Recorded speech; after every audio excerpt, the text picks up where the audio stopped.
दयाला धीरज क्षमा को पाला सत्यमहि दया को धारण स्वतः भी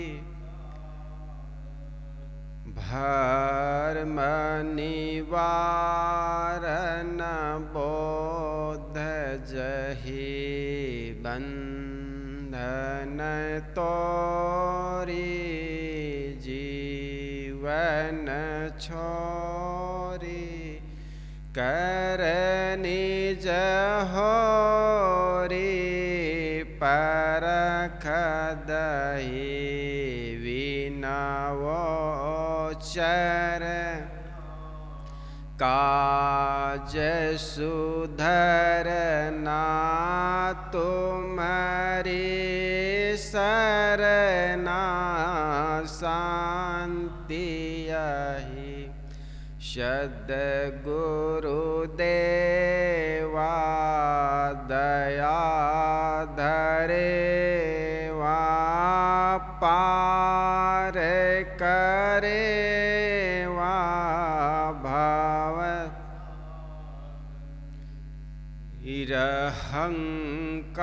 निरहंकारी जग से पारी बोध रूपारी दुखदा हर रहित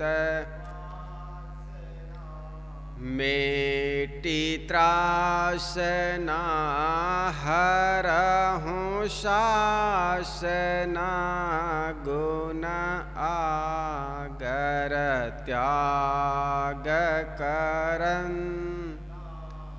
आसन हंता भाषण तंता नहनागर बंदा गुरुवर देव सहज स्वाभाविक न निधि करन हार भव छेव जहाँ न संशय है रमादीन कृपा कर ज्ञान जहि ते सब लखे खानी बानी रुझान करहूँ समन आति गुरु बंदों सन्मुख पार की शीश भेट दरुहात वचन उचारूं बंदगी सत्य प्रेम के साथ साहेब बंदगी बंदगी साहेब बंदगी। कल हमने 192 नंबर की साखी मुआ है मरी जाओगे मुए की बाजी ढोल शपन सने ही जग भया शहीदानी रही गो बोल। मृत्यु जीवन का परम सत्य है। इसी के आगे 193 नंबर की साखी मुआ है मरी जाओगे बिन सिर थोथी भाल परेहु करायल वृक्ष तर आज मरहु की काल। साहब कहते हैं मुआ है मर जाओगे, पीछे के लोग मर गए। बिन सिर थोथी भाल, कैसे मर गए? तुम अपनी अविवेकी बिना अपने अविवेक रूपी बिन धार के भोथरे भाल के प्रहार से एक दिन मर जाओगे। क्षणभंगुर संसार रूपी बिन पत्ते एवं बिना छाया के कटीले झाड़दार करील पेड़ के नीचे पड़े हो, आज मरो या कल। देखो कैसे विकट परिस्थितियां साहब बता दे। बिन सिर थोथी भाल, तुम भी अविवेक रूपी बिना धार के भोथरे भाल। एक होता है तेज भाला से मर जाए, तेज भाला से आदमी बहुत तेजी से मर सकता, लेकिन वह भाल जो भोथरे हो, जिसमें तेज ना हो, धार ना हो, उस भाल से मरने वाला व्यक्ति ज्यादा देर तड़फता है।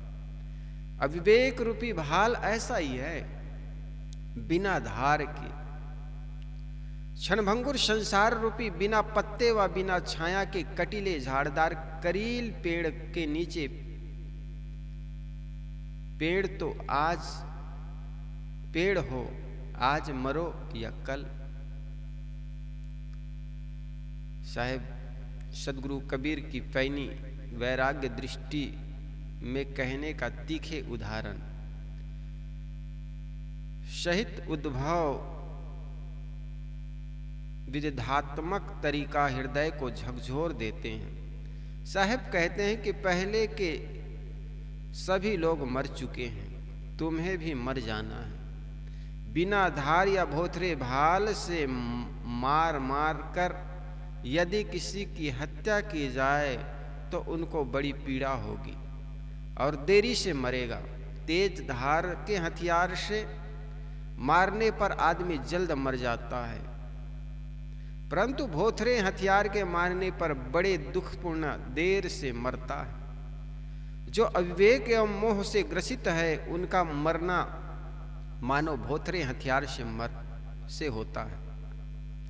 जो व्यक्ति जीवन भर राग द्वेष शोक मोह चिंता विकलता आदि में पीस पीस कर मरता है, वह मानो भोथरे हथियार से मारा जाकर मरता है।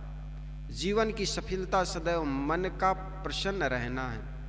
दुखी रहना तथा प्रसन्न रहना यह ज्यादा भौतिक स्थिति पर निर्भर नहीं हो करता, किंतु अविवेक तथा विवेक पर निर्भर करता है।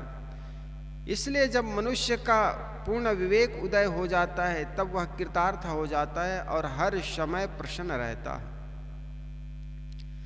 परंतु जब तक यह परिस्थिति नहीं आती, चाहे आदमी कितना ही धनी एवं सब चीजों से संपन्न हो जाए, दुखी रहता है। संसार के अधिकतम लोग दुखी ही दिखते हैं। कोई विरला है जो विवेक संपन्न है और सुखी है। अतएव सदगुरु कबीर कहते हैं कि हे मनुष्य, तू माया के मोह में आसक्त होकर निरंतर पीड़ित है और संसार में विषय इच्छा एवं चिंता शोक में तिल तिल कर पीड़ित होता है और इसी रफ्तार में तेरा अंत हो जाता है।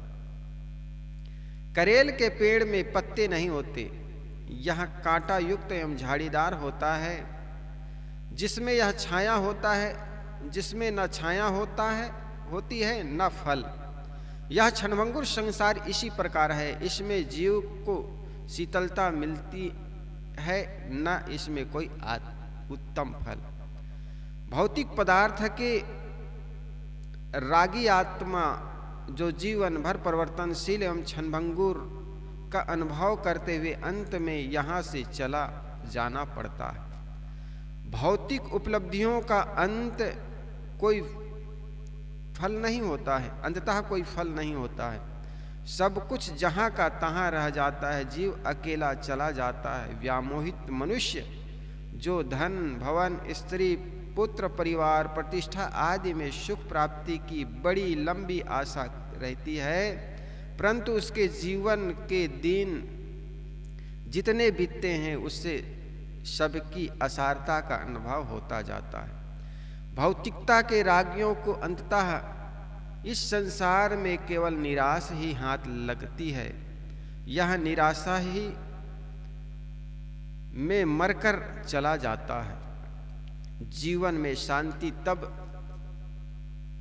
मिलती है जब समस्त भौतिक पदार्थों में अनासक्त होकर अपने अविनाशी स्वरूप में स्थित हो। बाहर की चीजें, बाहर की वस्तु में जो सुख दुख मिलता है, व्यक्ति क्षण क्षण सुखी और दुखी होता है, ये तो अपने विवेक के कारण है। अगर व्यक्ति के अंदर विवेक हो, सही ज्ञान हो, तो वस्तु आती है जाती है, उसमें धैर्यता पूर्वक दृष्टा भाव से देखे। कोई अनुकूल व्यक्ति आया, अनुकूल चीजें आई, वो आई हुई चीज, आया हुए लोग एक दिन चले जाएंगे, लेकिन हम उसी में प्रफुल्लित होते हैं, प्रसन्नता व्यक्त करते हैं। लेकिन जिस दिन वो चीज चली जाएगी, वो व्यक्ति चले जाएंगे, आपको वही चीज जो कुछ दिन पहले सुख दे रही थी, जो व्यक्ति कुछ दिन पहले आपको सुख दे रहे थे, वो उनके चले जाने पर आपको दुख होगा। इसलिए जो व्यक्ति विवेकवान होता है, विवेकी होता है, वो दृष्टा भाव से देखता है, आज आया है, आज आया है तो एक दिन चले जाएंगे। साहब ने कहा आए हैं सो जाएंगे, राजा रंग फकीर। इसी प्रकार क्षणभंगुर संसार की चीजों को देखता है, मकान, दुकान, संसार की और कीमती चीजों को। वह क्षणभंगुर संसार को देखने की हमारी अपनी नजरिया जब बदल जाए, विवेक पूर्ण रूप से आप देखना शुरू कर दो, तो एक दिन आप दुखों से मुक्त हो जाएंगे। फिर तो जैसे दृष्टा भाव से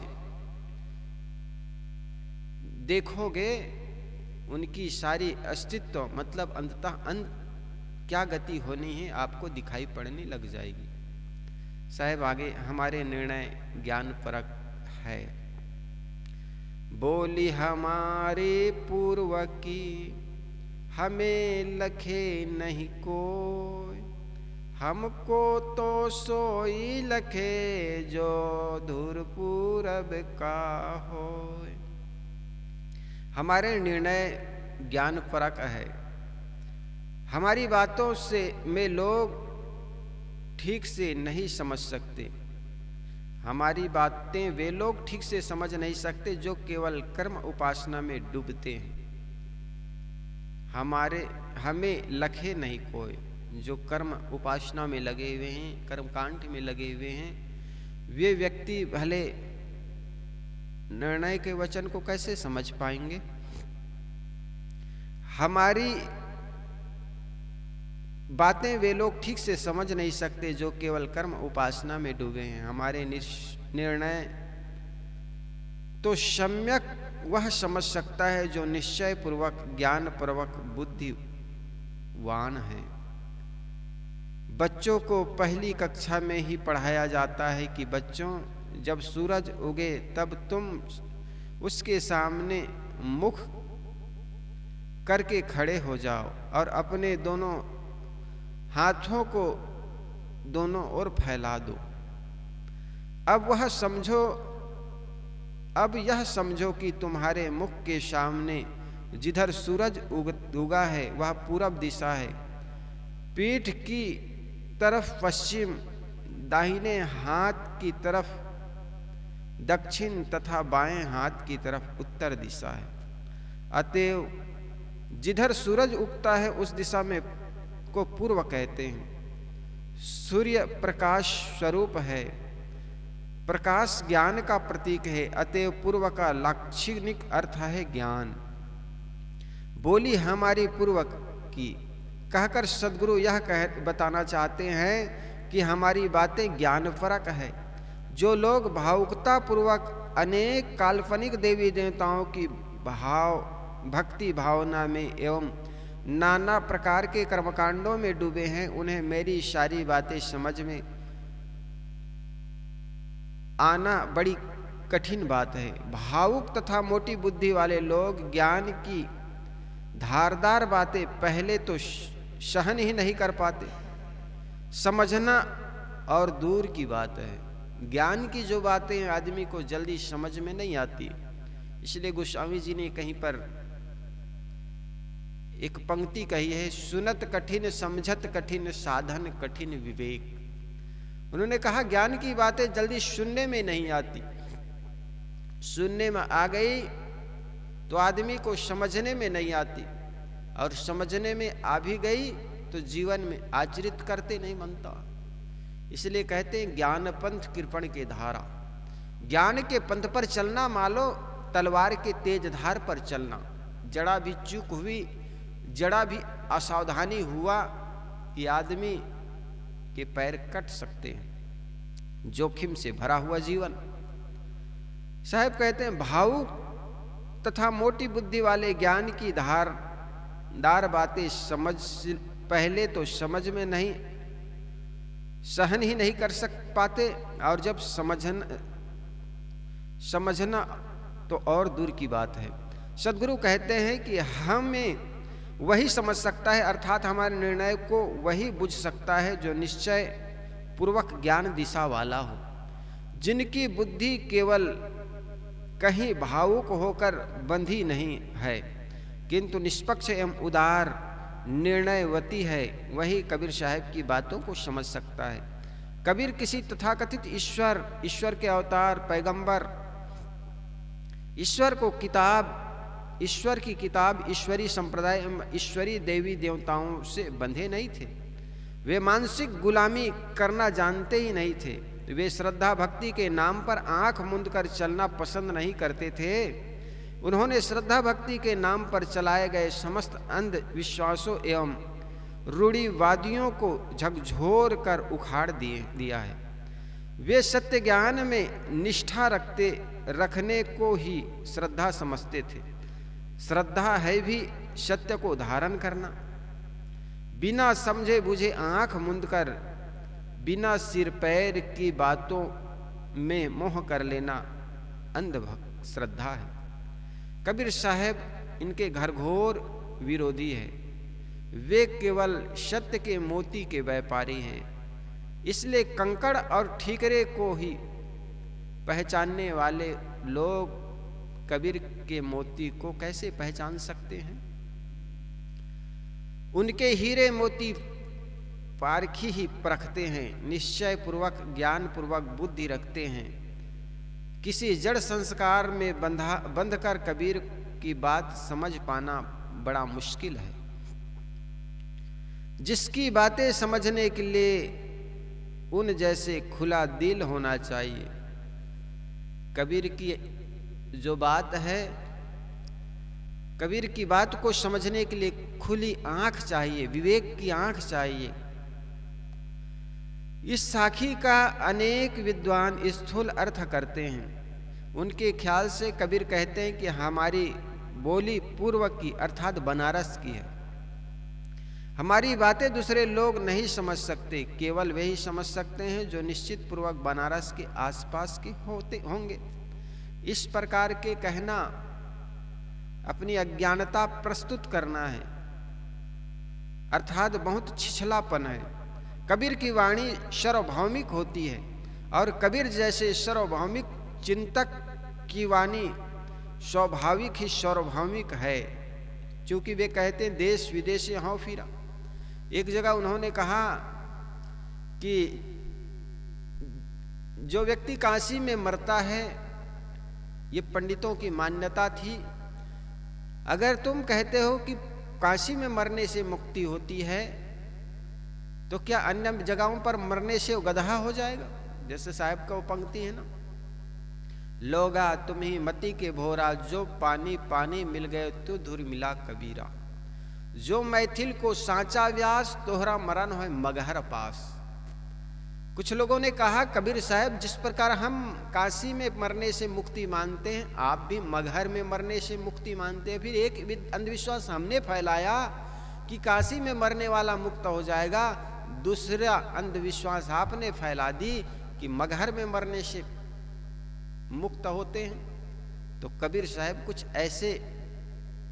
ऐसी बातें नहीं कहते कि मगहर में मरोगे तो मुक्त हो जाओगे। वो शब्दों के बड़े शब्द शिल्पी थे। वे शब्दों को जैसा कहना चाहे वैसे कहलवा देते थे। वे कहना ये चाहते थे, मगहर का अर्थ होता है मग नाम रास्ता, हर मन ज्ञान। वो मगहर नहीं जो गोरखपुर के पास है, बल्कि मगहर का अर्थ होता है ज्ञान के पंथ पर चलने से मुक्त हो जाओगे। अगर ज्ञान के पंथ को चल करके कहीं अन्यत्र मरते हो तो समझो तुम अपने कर्मों को लज्जित करते हो। वही बात साहब यहां पर कह रहे हैं कि हमारी जो बातें हैं वो धुर पूरब की है। पूरब के अर्थात यहां से पूरब बनारस पड़ेगा, जोधपुर, जयपुर और नागौर, जैसलमेर, बाड़मेर से आप देखोगे तो जो बनारस है, काशी है, वो पूरब पड़ेगा। तो कुछ लोगों का यही कहना है कि सदगुरु कबीर जो कह रहे हैं कि मेरी जो वाणी है धुर पूरब का है, अर्थात बनारस का है, और जो व्यक्ति बनारस के बाहर के हैं वो मेरी बात नहीं समझ पाएंगे। सदगुरु कबीर का कहने का ऐसा अर्थ नहीं है। वे कहते हैं धुर पूरब का। पूरब का अर्थ होता है ज्ञान। चूंकि सूरज जो है ज्ञान का प्रतीक है, और धुर पूरब का अर्थात मेरी जो बातें हैं वो ज्ञानपूर्ण है, ऐसे सदगुरु कबीर कहते हैं। चूंकि वे देश विदेशी हों फिर कहने वाले कबीर अपनी बातों का अधिकारी केवल बनारस के आसपास वालों को ही मान ले, यह कैसा हो सकता है? प्रत्यक्ष ही उनकी वाणी आज पूरा भारत समझ रहा है और पूरा विश्व समझने का प्रयास कर रहा है। अतएव यह अर्थ उपयुक्त नहीं है। फिर बनारस पूरब कैसे है? पंजाब, हरियाणा, राजस्थान, दिल्ली आदि के ख्याल से बनारस पूरब है, परंतु बिहार, बंगाल आदि के ख्याल से ये पश्चिम है, और नेपाल की दृष्टि से वे दक्षिण है, और मध्य प्रदेश और मद्रास की दृष्टि में वे उत्तर हो गए। दिशाएं देश सापेक्ष होती है। कोई भी दिशाएं हैं वो देश सापेक्ष है। जैसे कहा जाए फलोदी पश्चिम में है, तो भारत के पश्चिम में जयपुर के लिए पश्चिम हो सकता है, मध्य प्रदेश के लिए पश्चिम हो सकता है, भरतपुर के लिए पश्चिम हो सकता है, लेकिन जैसलमेर के लिए पूरब हो गया। और जो आदमी इधर गुजरात में है उसके लिए यही उत्तर हो गया, लेकिन जो पंजाब में है उसके लिए ये दक्षिण हो गया। तो कोई भी दिशा जो है वो सापेक्ष होता है। इसी प्रकार सदगुरु कबीर की यहां वाणी है कि बंगाल में बैठे व्यक्ति के लिए पश्चिम हो गया बनारस, और नेपाल में बैठे के लिए दक्षिण, मध्य प्रदेश और मद्रास के लिए उत्तर।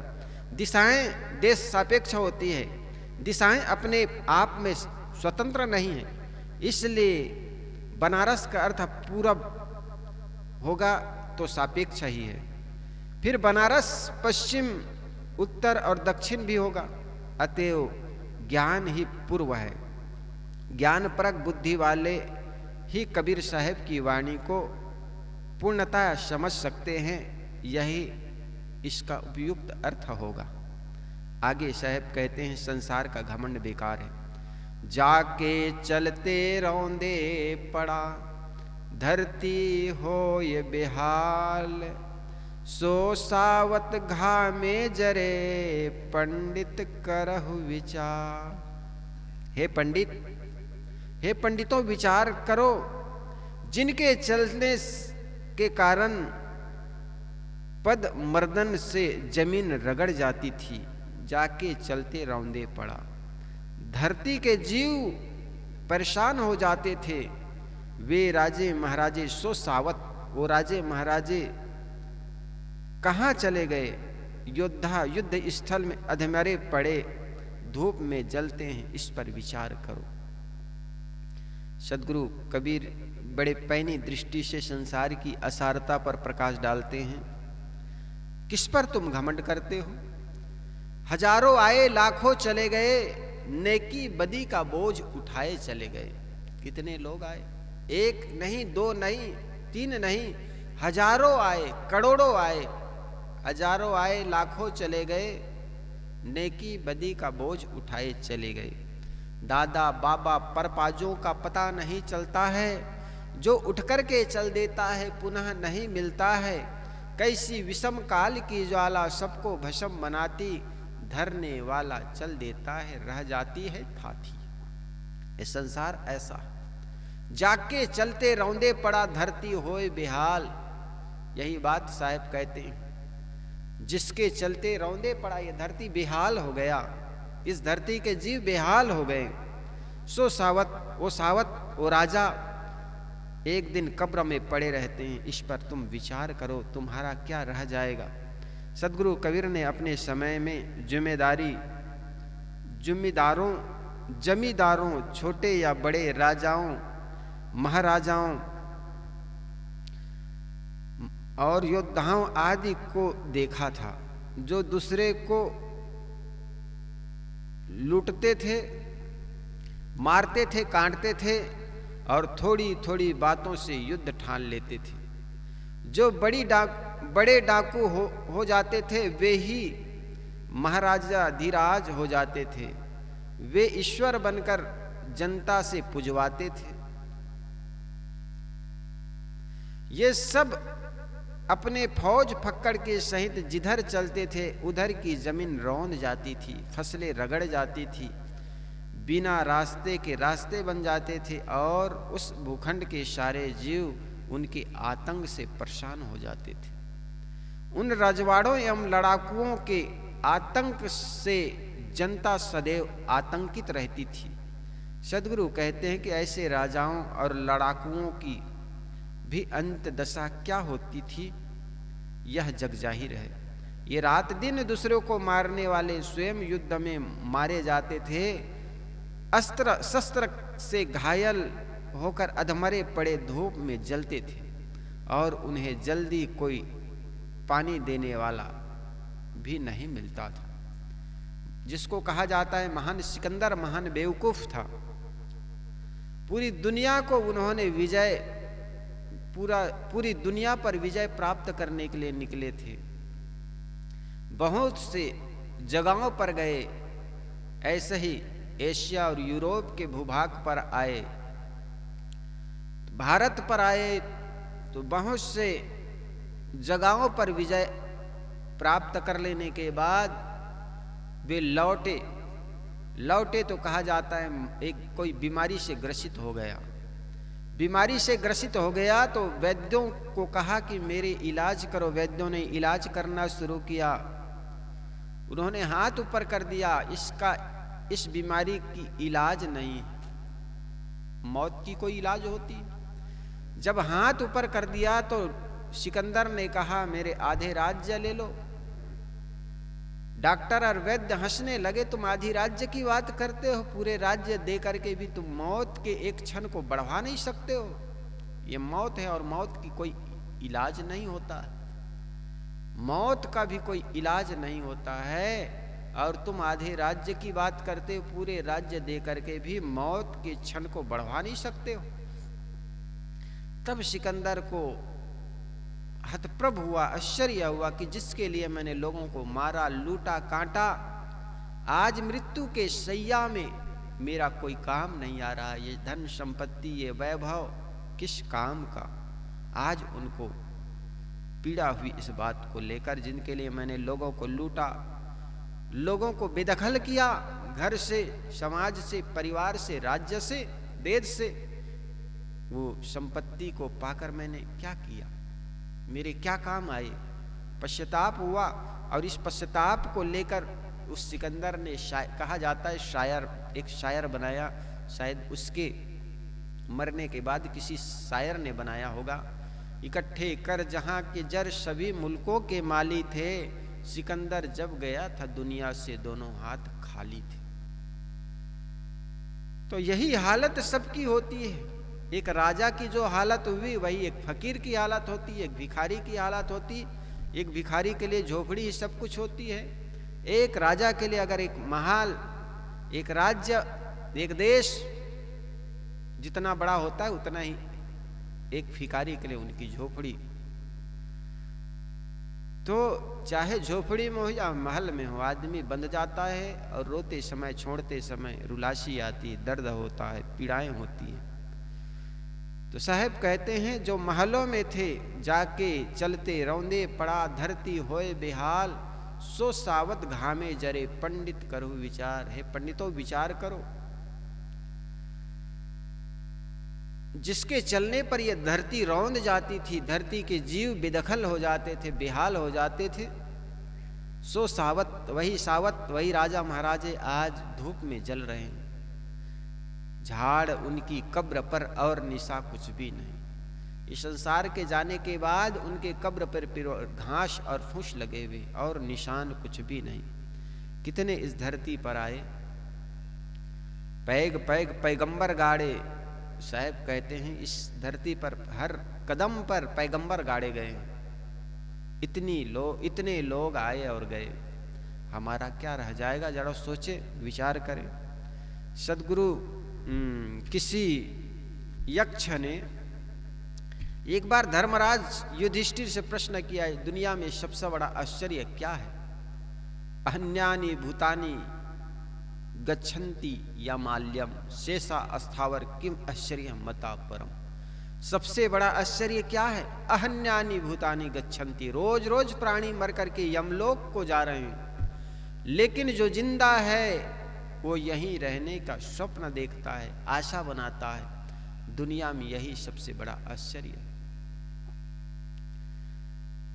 एक अर्थी जब गलियों से होकर के निकलती है तो ये मत सोचो कि बेचारा चला गया, बल्कि वो तुम्हारे लिए एक संदेश दे जाता है कि मैं जा रहा हूं, कल तुम्हारी भी बारी।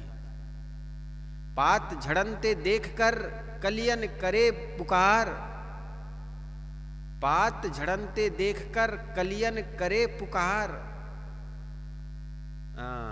ऐसे कुछ है। पत्ते को झड़ते देखकर कलियां मालो पुकार करती है, तुम चालो हम चाली हैं धीरे बापुरिया। ऐसे कुछ है। पीले पत्ते को गिरते देखकर अन्य पत्तियां हंसते हैं, ये गिर रहे हैं। शायद कहते हैं कि अन्य पत्ती कहते हैं हम तो जा रहे हैं, कल तुम्हारी भी बारी। बकरी की बलि देते समय अन्य बकरियां मानो हंसती है कि उनकी बारी नहीं आएगी, बलि चढ़ाने वाले। लेकिन एक एक करके सबकी बारी आती है। गोद में रखे हुए चना आदमी खा रहा है, कुछ मुख में कुछ गोद। यही हालत मृत्यु हम सबको अपनी गोद में रखी हुई। टपका लागा फुट गया, कछु न आवे हाथ। कच्चा यह तन कांचा कुंभ है, लिए फिरे थे साथ। साहब कहते ये कच्चा कुंभ है, इनको तुम हाथ में लेकर फिर रहे हो बाजार में।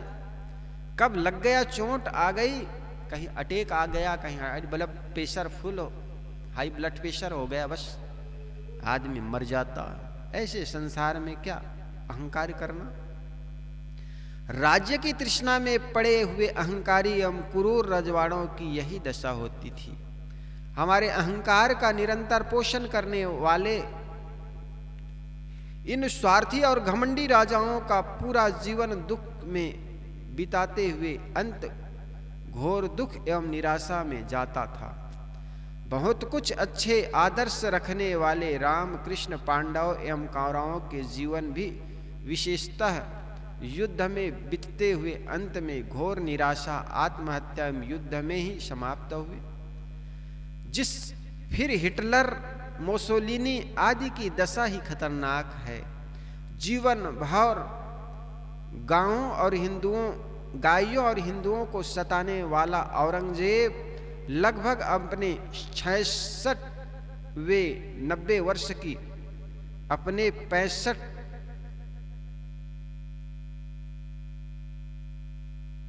से 90 वर्ष की उम्र तक दिल्ली से दूर महाराष्ट्र के पर्वतीय क्षेत्रों में तंबू में रहता था तथा घोड़े पर बैठकर युद्ध के लिए भटकता हुआ दुख में अपने जीवन का अंत किया।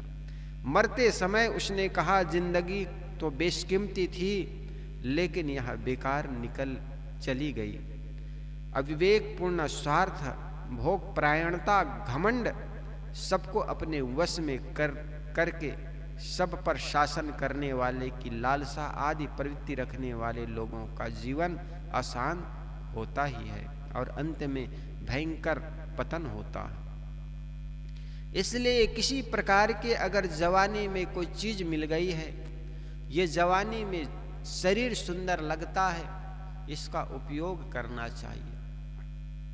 जवानी की बल की ताकत के अहंकार में दूसरे को सताना गलत है। कभी कोई चीज मिल जाए, यौवन, धन, पद, अधिकार, तो इसका सदुपयोग करें, परहित में जीवन लग जाए, ऐसा कुछ काम करें जिससे समाज के लिए रोशन कर जाएं।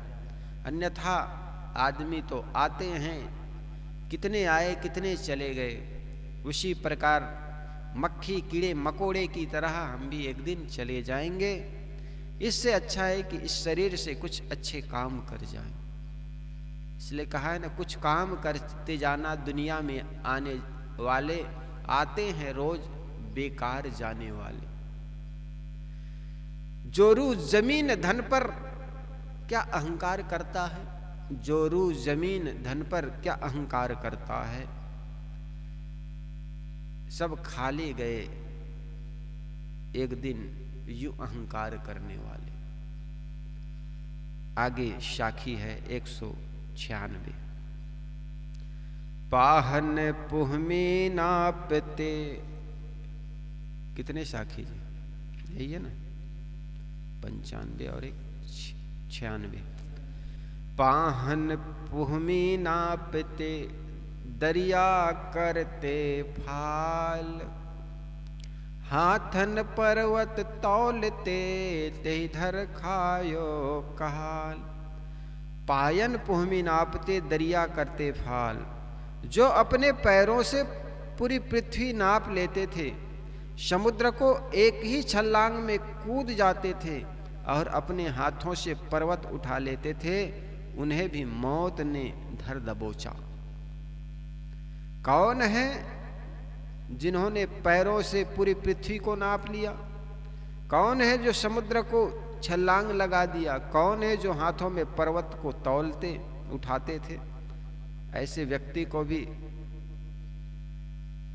मौत धर दबोची। आइए देखें। पायन पुहमी नापते का अर्थ होता है जो लोग पृथ्वी की एक ओर से दूसरी ओर तक यात्रा करते थे, पूरी पृथ्वी को अपने वश में करने के लिए उसमें हमला करते रहते थे, जैसे सिकंदर, चंगेज खां आदि। और जो लोग दरिया करते फाल, समुद्र की बड़ी बड़ी यात्रा करने वाले थे, जैसे अगस्त, कोलंबस, वास्को डी गामा आदि। और हाथन पर्वत तौलते अर्थात बड़े बड़े काम करने वाले, जैसे मिस्र के पिरामिड, चीन की दीवार आदि का निर्माण अपने करने वाले, उन्हें भी मौत ने धर दबोचा। पुराने के अनुसार माना जाए कि वामन ऋषि ने ही 3 पग से पूरी पृथ्वी को नाप लिया था। नापकर राजा बलि को छल किया था और पूरी पृथ्वी को अपने वश में कर लिया था। रामायण के अनुसार हनुमान ने 100 योजन एक ही छलांग में कूद गए थे। और 6 योजन का मतलब जानते हो कितना होता? गप्पा मारा गया। पृथ्वी 50 किलोमीटर है, पृथ्वी लंका और भारत की दूरी, लेकिन गोस्वामी जी ने कहा 100 योजन समुद्र को लांघ करके वे लंका में कूद गए। रामायण के अनुसार हनुमान जी 100 योजन समुद्र एक ही छलांग में कूद गए थे। और रावण ने अपने हाथों से कैलाश पर्वत को, हनुमान ने हिमालय के खंड पर्वत को बूटी लाने के लिए, और श्री कृष्ण ने गोवर्धन पर्वत को हाथों से उठा लिया था। परंतु ये सब की काल बलि ने एक न बचे, इनमें से एक न बचे। जो वामन को भगवान, हनुमान को देवता तथा कृष्ण को पाल ब्रह्म मानकर उनका सब समय रहना मानते हैं कि वे जब चाहें तब सबके बीच आ सकते हैं, जो चाहें कर सकते हैं, क्योंकि सर्व सामर्थ्य है। कबीर साहब मिथ्या महिमा के विरोधी एवं तथ्य के दृष्टा हैं। अतः वे कहते हैं कि यह सब गलत है कि वे सब समय मौजूद है तथा जब चाहें आ सकते हैं तथा जो चाहें कर सकते हैं। वस्तुतः सब अन्य मनुष्य की तरह ही अपने अपने समय मर चुके हैं। यह भी अतिशयोक्ति है कि वामन ने पूरी पृथ्वी को 3 पग में नाप लिया। मनुष्य हनुमान 100 योजन समुद्र कूद गए। हनुमान, रावण और कृष्ण ने पर्वतों को हाथ में उठा लिया। ये सब काल्पनिक और केवल काल्पनिक बातें हैं, लेकिन यथार्थ इसमें कहा गया, यथार्थ यह है, सत्यता यह है कि इनको भी काल ने नहीं छोड़ा। सबको काल आई, सबको मौत आई, सबको काल आया। मौत सबको आनी है, कौन इससे छूटा है। तू फना नहीं होगा ये ख्याल झूठा है। आगे साहब कहते हैं, अज्ञान सारी योग्यताओं का नाशक। 9 मन दूध बटोरी के टिबके किया विनाश। दूध फाट कांजी भया हुआ घृत का नाश। 9 मन दूध इकट्ठा किया गया, परंतु उसमें सिरका आदि खट्टे रस की कुछ बूंदे डाल देने से वह दूध भी नष्ट हो जाता है, क्योंकि दूध फट करके खट्टा पानी हो गया और घी का नाश हो गया। यद्यपि अभिप्राय है कि 5 तत्व 3 गुण युक्त मानव शरीर में 9वां जीवन विद्या है, परंतु एक अज्ञान के कारण जीवन व्यर्थ गया और जीव दुख में पड़ गया। यहाँ 9 मन दूध बटोरी के इकट्ठा करके की बात क्या है? बात कही गई है जिसका लाक्षणिक अर्थ 5 तत्व एवं 3 गुण युक्त अष्टधा प्रकृति और 9वां जीव किया गया है। अर्थात अष्टाधा प्रकृति युक्त उत्तम मानव शरीर में जीव निवास करता है, परंतु एक अज्ञान का टिपका पड़ने से इनकी सारी योग्यता व्यर्थ हो जाती। वैसे 9 मन दूध का अष्टाधा प्रकृति एवं जीव अर्थ न किया जाए तो भी काम बन सकता है। 9 मन दूध का लक्षणिक अर्थ है पूरा योग्यता। पूरी योग्यता जिसके कारण है 1 से 9 की अंक संख्या के अंक, इनके बाद 0 होता है, जो ही घूम घूम कर संख्या बनाते हैं। इसलिए 9 मन संख्या की अधिकता का सूचक है। 9 मन संख्या की अधिकता का सूचक है। जैसे कहावत है, 9 मन तेल इकट्ठा होगा न राधा नाचेगी। 8 मन या 10 मन कहने का प्रचलन नहीं है, किंतु 9 मन कहने का ही प्रचलन है।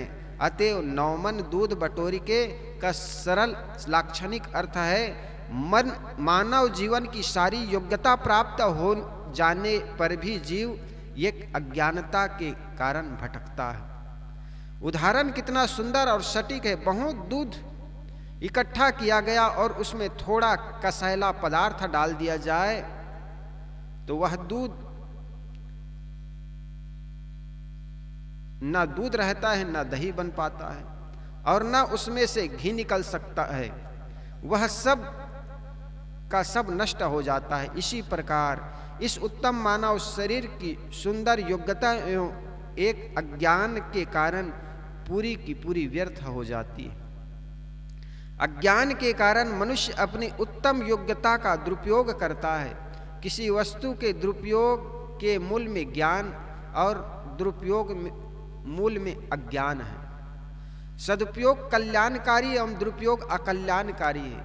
9 मन दूध में कोई कसैला डाल दे और वह फटकर खराब हो जाए तो वह कितना कष्टकारक होता है। जिसका दूध होगा उसे बड़ा दुख होगा, परंतु मानव शरीर की इस उत्तम योग्यता का हम अपने अज्ञानवश खिलवाड़ करते हैं। इसे मलिन विषयों में, दुर्व्यसनों में, व्यर्थ बकवास में एवं आलस्य प्रमाद में खोते हैं। इसलिए न हम व्यवहार में सुखी होते हैं और न परमार्थ का लाभ कर पाते हैं। अतएव हमें अपने समय और शक्ति का दुरुपयोग न कर सदुपयोग करना चाहिए। इनके लिए हमें सच्चे सद्गुरु और संतों की शरण में जाकर अपने मन के अज्ञान को दूर करना चाहिए और अपने आप को समझना चाहिए कि हम कौन हैं, किसमें फंसे हैं, दुख क्यों हैं, तथा इसमें पूर्ण छुटकारा, इससे पूर्ण छुटकारा कैसे होगा, इस पर हमें विचार करना चाहिए। आदमी अज्ञानता के कारण चीजों का उपयोग नहीं कर पाता है, व्यक्ति और वस्तु का उपयोग नहीं कर पाता है, लेकिन जिसके पास विवेक होता है वो घास में भी औषधि खोज लेता है। और जिनके पास विवेक नहीं होता वह आदमी सुंदर औषधि का भी दुरुपयोग कर जाता है ना। इसलिए परखने वाला चाहिए, विवेकी और पारखी चाहिए। इस प्रकार नौमन दूध बटोर के टिप के किया विनाश, दूध फाट कांजी भया हुआ घृत का नाश। जो जानकार होता है सर्प के विष से भी औषधि बना लेता है ना। और जानकारी के अभाव में आदमी अपना अहित भी कर लेता है। इस प्रकार इसका भाव है। इसलिए अज्ञानता रूपी ये जहर से दूर होना है और अपने जीवन को ज्ञान से परिपूर्ण करना है। बोलिए सद्गुरुदेव की वंदनी है गुरुदेव, वंदनी है गुरुदेव। काल जाल के फंदा भारी, ले जाल के फंदा भारी, परख लखायाओ तुमको वंदनी है गुरुदेव, वंदनी है गुरु, वंदनी है गुरुदेव। शास्त्र सब खोजत हारे, वेद शास्त्र खोजत हारे, मर्म न जानत वह तुमको वंदनी है गुरुदेव, ये है गुरुदेव तुमको वंदनी है गुरुदेव। गुरु समान और को दाता, गुरु समान और को दाता, ताकि करिए सेवा तुम, ताकि करिए सेवा अनिये गुरुदेव। साहिब कबीर अभय पद दाता, साहिब कबीर अभय पूरन परख समेव तुमको वंदनी है गुरुदेव। आरती हो गुरु आरती हो, आरती गरीब निवाज,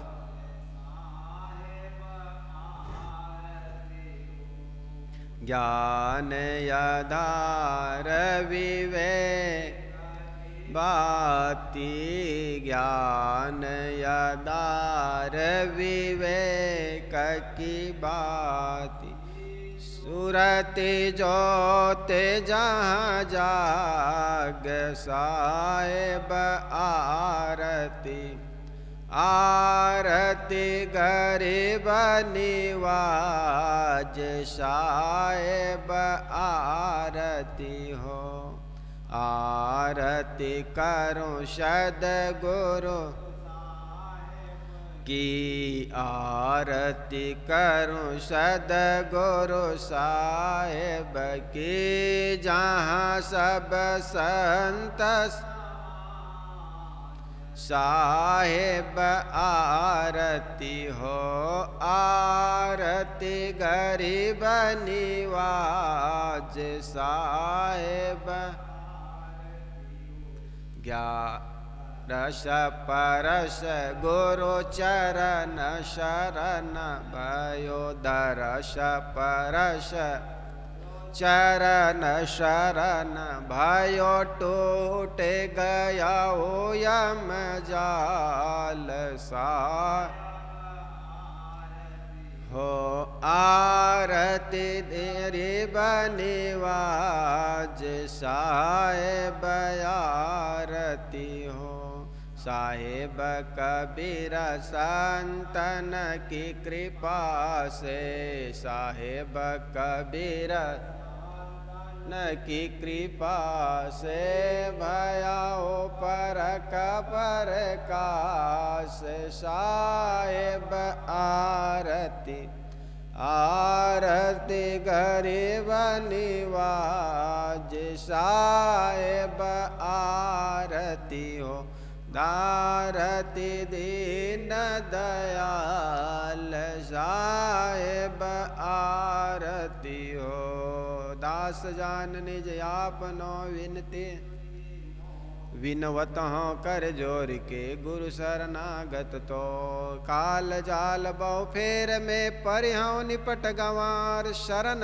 आय की लाज है साहेब लीजे उबार मन वच कर्म गुरु साधु से टूटे नाम मने गुरु बोधिए वरदान सदा अच्छे साहिब के दरबार में कमी काहू की नाय बंदा मोह पावे नहीं चूक चाकरी माय ना गुरुरधिकं तत्त्वं ना गुरुरधिकं तपा गुरुर्ज्ञानात् परं नास्ति तस्मै सद्गुरुवे नमः ध्यानमूलं गुरुर्मूर्ति पूजा मूलं गुरुपदम् मंत्रमूलं गुरुर्वाक्यं मोक्षमूलं गुरुर्कृपा गुरुर्देव गुरुर्धर्म गुरुर्निष्ठा परं तपः गुरुर्परतरं नास्ति नास्ति तत्त्वं गुरुपरं बंदों सन्मुख पारखी शीश भेंट धरु हाथ वचन उचारो बंदगी सत्य साहेब बंदगी साहेब बोलिए सद्गुरुदेव की संत समाज की